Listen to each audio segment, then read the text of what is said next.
আজকে সকালে ঘুম থেকে উঠে কিছু খেতেই মন চাইছে না, তো কি করব, সবার জন্য খাবার দাবার বানিয়ে নিজে একটু চা বানিয়ে নিচ্ছি। চা খাওয়ার অতটা অভ্যাস নেই, কিন্তু মাঝে মধ্যে খাই। আজকে শরীরটা একদমই ভালো লাগছে না, আর মাঝে মধ্যে না এমন লাগে কিছু খেতে ইচ্ছে করে না।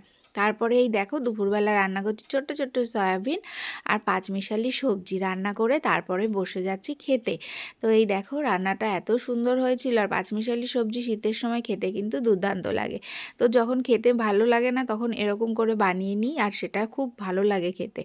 আজকে জানো তো জীবনে প্রথমবার একটা সুন্দর খাবার বানাবো। নীলাঞ্জনার বাবা বলেছিল এবার দিন মাংস আনলে অবশ্যই আমাদের চিতই পিঠে আর মাংস খাওয়া হবে। হ্যাঁ, তো এই দেখো একটা সুন্দর ব্যাটার বানিয়ে নিয়েছি, এখন চিতই পিঠে বানাচ্ছি। আর মাংসটা বানিয়ে নিয়েছি আগেই, মাংসটা বানানো আর তোমাদের সাথে দেখালাম না।